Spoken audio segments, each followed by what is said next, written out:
Ticky, a bullish day on the market. What was behind that?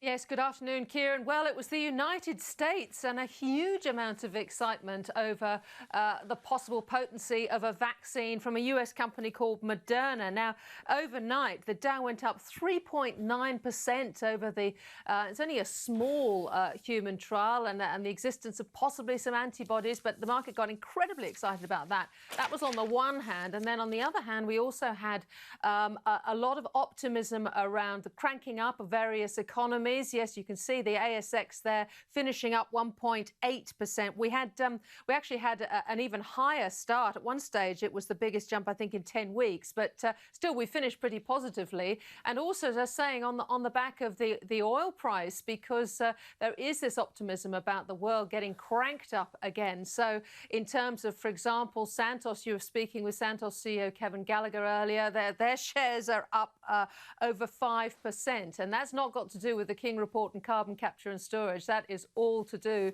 with their exposure to the oil price. So very big day for oil stocks, but the market generally.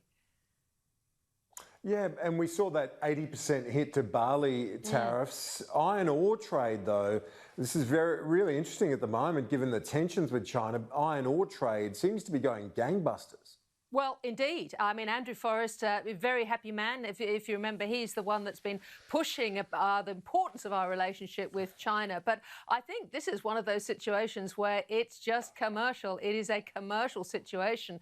And the other great supplier to China, ironically, is Brazil. Now, Brazil's been in all sorts of trouble, firstly, because of a lot of repairs to dams and flooding. There have been terrible stories on that side of things. But also, President Bolsonaro's very robust attitude to the impact of COVID is backfiring badly, and the iron ore industry is really struggling to supply iron ore, and therefore the prices and the demand from for iron ore from Australia is very strong. So once again, BHP up 5.5%, Fortescue up nearly 5%. So very big day for miners there.